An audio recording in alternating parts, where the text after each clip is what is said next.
Everyone నమస్తే అందరికీ. సుదర్శన homeopathy ఛానల్‌కి స్వాగతం.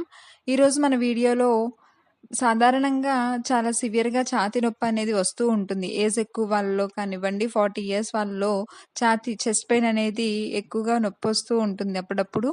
అయితే ఈ చెస్ట్ పెయిన్ అనేది గ్యాస్ట్రిక్ హిస్టరీ ఉండటం వల్ల వస్తుందా? లేకపోతే హార్ట్ అటాక్ యొక్క సిమ్టమా? అన్నది అసలు ఈ రెండిటికి డిఫరెన్స్ ఏంటి అన్నది ఈరోజు మనం వీడియోలో తెలుసుకుందాము. చాలా మందికి ఛాతీలో నొప్పి రాగానే అది గ్యాస్ పెయినా లేకపోతే హార్ట్ పెయినా అన్నది అర్థం కాదు. హార్ట్ పెయిన్ అయితే వెంటనే డాక్టర్ని కన్సల్ట్ అయ్యి ఈసీజీ చేయించుకొని కన్ఫర్మ్ చేసుకొని ట్రీట్మెంట్ స్టార్ట్ చేసుకోవాలి.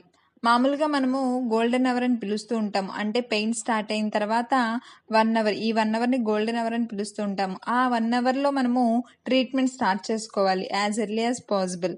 అలాగే మ్యాక్సిమం డిలే అయితే 3 అవర్స్ లోపులో. అంతకన్నా గనక ట్రీట్మెంట్ డిలే అయితే గనక హార్ట్ అనేది డ్యామేజ్ అవ్వటం స్టార్ట్ అవుతూ ఉంటుంది. అయితే మామూలుగా అందరూ హార్ట్ పెయిన్ని డిలే చేయడానికి మెయిన్ రీజన్ ఏంటంటే ప్రతి ఒక్కరూ చిన్న ఏజ్ వాళ్ళు ముఖ్యంగా ఈ ఏజ్కి నాకు హార్ట్ పెయిన్ ఎందుకు వస్తుంది, హార్ట్ అటాక్ ఎందుకు వస్తుంది, అది ముసలి వాళ్ళకి కదా వచ్చేది అని అనుకుంటూ ఉంటారు. ఇది కామన్గా ఉండే మిత్. కానీ ఇప్పుడున్న లైఫ్ స్టైల్ చేంజెస్, అలాగే ఫుడ్ హ్యాబిట్స్, అలాగే స్ట్రెస్ వల్ల ఈ హార్ట్ పెయిన్ అనేది 18+ వారికి ఎవరికైనా వచ్చే అవకాశం ఉంది. నాట్ ఓన్లీ ఓల్డ్ ఏజ్ వాళ్ళకి కాకుండా, ఓల్డ్ ఏజ్ అనే కాకుండా 18+ ఇయర్స్ వాళ్ళకి ఎవరికైనా ఈ స్ట్రెస్ వల్ల మనకి హార్ట్ అటాక్ వచ్చే అవకాశం ఉంది. ఇది ఒక కారణం అయితే, రెండవది అంటే ఆల్కహాల్ డ్రింకింగ్ హ్యాబిట్ ఉన్న వాళ్ళు ఎక్కువగా నైట్ ఆల్కహాల్ తీసుకోవటం వల్ల నైట్ నేను డ్రింక్ చేశాను కదా, దానివల్ల ఎసిడిటీ, హార్ట్ బర్న్ అనేది వచ్చింది, అంతేగాని ఇది హార్ట్ పెయిన్ కాదు అని దాన్ని పక్కకు తోస్తూ ఉంటారు. కానీ ఈ రెండిటికి గల వ్యత్యాసాన్ని తెలుసుకోవటం చాలా అవసరం. దీన్ని పక్కకు పెట్టే టాపిక్ కాదు ఇది. మనకి హార్ట్ పెయిన్‌కి అలాగే ఎసిడిటీ, గ్యాస్ట్రిక్, హార్ట్ బర్న్‌కి డిఫరెన్స్ అనేది ప్రతి ఒక్కరూ తెలుసుకొని ఉండాలి. సాధారణంగా గుండె నొప్పి అనేది ఛాతీ మధ్య భాగంలో వస్తుంది. అలాగే గ్యాస్ నొప్పి కూడా ఛాతీ మధ్య భాగంలోనే వస్తుంది. ఎందుకంటే ఛాతీ మధ్య భాగంలో మనకి జీర్ణ వ్యవస్థ, డైజెస్టివ్ ట్రాక్‌లో మెయిన్ పార్ట్ అయిన ఈసోఫాగస్ అనేది ఉంటుంది. ఇది ఒక పైప్ ఆకారంలో నిర్మాణమై ఉంటుంది మన మానవ శరీరంలో. అయితే ఈ ఈసోఫాగస్‌కి పైన ఒక ఓపెనింగ్, కింద ఒక ఓపెనింగ్ ఉంటుంది. ఈ కింద ఓపెనింగ్ తర్వాత మనకి స్టొమక్ అనేది కంటిన్యూ అవుతుంది. Next part stomach. అయితే ఎప్పుడైతే ఈ కింద ఓపెనింగ్, వీటిని మనం స్పింక్టర్స్ అని పిలుస్తామో, ఎప్పుడైతే ఈ కింద ఓపెనింగ్ అనేది వీక్ అవుతుందో స్టొమక్లో ఉన్న యాసిడ్ అనేది పైకి రిఫ్లెక్స్ అవుతుంది. దీన్ని మనము గ్యాస్ట్రో ఈస్ట్రోఫేజియల్ రిఫ్లెక్స్ అని పిలుస్తూ ఉంటాము. అయితే దీనివల్ల మనకి రిఫ్లెక్స్ వల్ల ఎసిడిటీ, హార్ట్ బర్న్, ఛాతీలో మంట, ఇవన్నీ మనం చూస్తూ ఉంటాము. ఈ నొప్పి కూడా ఛాతీ మధ్య భాగంలోనే వస్తుంది కాబట్టి అటు గుండె నొప్పి, అలాగే ఈ ఎసిడిటీ నొప్పి రెండిటి లొకేషన్ అనేది ఒకటే. అయితే ఇప్పుడు ఈ రెండిటికి డిఫరెన్స్ ఎలా కనుక్కోవాలి, అసలు ఏంటి ఈ డిఫరెన్స్ అన్నది చూద్దాము. ఎవరికైతే ఛాతీలో నొప్పి ఉందో వాళ్ళకి షుగర్ కానీ, బీపీ కానీ, అలాగే హార్ట్ అటాక్ యొక్క ఫ్యామిలీ హిస్టరీ, వాళ్ళ ఫ్యామిలీలో ప్రీవియస్గా ఎవరికైనా ఒకళ్ళు లేదా ఇద్దరు ఈ హార్ట్ అటాక్ బారిన పడటం కానీ, అలాగే స్మోకింగ్ హ్యాబిట్ ఉన్న వారికి ఈ హార్ట్ అటాక్ యొక్క రిస్క్ ఫ్యాక్టర్స్, అంటే రిస్క్ అనేది చాలా ఎక్కువగా ఉంటుంది. వీళ్ళకి కనుక పెయిన్ వస్తే వెంటనే ఈసీజీ తీయించుకోవటం చాలా మంచిది. అయితే ఇక్కడ ఇంకొకటి ఏంటంటే, మనము ఈ షుగర్ ఉన్న వాళ్ళకి రిస్క్ ఫ్యాక్టర్ ఎక్కువ అని చెప్పుకున్నాం కదా. అయితే ఎవరికైతే షుగర్ 10 ఇయర్స్ కన్నా ఎక్కువ, అంటే మోర్ దెన్ 10 ఇయర్స్ ఉందో వాళ్ళకి నెమ్మదిగా ఈ షుగర్ వల్ల నర్వ్స్ అనేవి డ్యామేజ్ అవ్వటం స్టార్ట్ అవుతూ ఉంటాయి. అయితే ఈ నర్వ్ డ్యామేజ్ వల్ల హార్ట్ అటాక్ వచ్చినా నొప్పి వాళ్ళకి తెలీదు. దీన్ని మనము సైలెంట్ హార్ట్ అటాక్ అని పిలుస్తూ ఉంటాము. దీనివల్ల ఇంకా రిస్క్ ఫ్యాక్టర్స్, అంటే నార్మల్ హార్ట్ అటాక్ కన్నా ఇది ఇంకా రిస్క్. ఎందుకంటే మనకి పెయిన్ తెలీదు, నొప్పి వచ్చింది తెలీదు, ట్రీట్మెంట్ అనేది డిలే అవుతూ ఉంటుంది. ట్రీట్మెంట్ ఏమి తీసుకోం కాబట్టి ఫేటల్ డెత్ అయ్యే అవకాశాలు కూడా ఉన్నాయి. సాధారణంగా అసలు హార్ట్ అటాక్ ఎందుకు వస్తుంది అంటే, బ్లడ్ సప్లై అనేది హార్ట్ మజిల్స్కి తగ్గిపోవటం వల్ల, సరిగ్గా సరఫరా లేకపోవటం వల్ల ఈ హార్ట్ అటాక్ వస్తుంది. ఈ హార్ట్ అటాక్లో మనం కామన్గా చూసే సిమ్టమ్స్ ఏంటి, లక్షణాలు ఏంటి అంటే ఛాతీలో నొప్పి, ఛాతీ బాగా బిగుసుగా ఉండటము, అలాగే ఒళ్ళంతా కోల్డ్ స్వెట్టింగ్, చల్లగా స్వెట్ అయిపోవటము, అలాగే ఊపిరి అందకపోవటం, షార్ట్నెస్ ఆఫ్ బ్రీత్ చూస్తూ ఉంటాము, అలాగే కళ్ళు తిరగటం, డిజీనెస్గా ఉంటూ ఉంటుంది. ఇంకపోతే రెండవది గ్యాస్ట్రిక్ పెయిన్. అయితే ఈ గ్యాస్ ప్రాబ్లమ్ ఉన్న వాళ్ళకి ఎలాంటి రిస్క్ ఫ్యాక్టర్స్ అనేవి ఏమీ ఉండవు. కాకపోతే ఆల్కహాల్ తాగే వారికి అదొక్కటే రిస్క్ ఫ్యాక్టర్.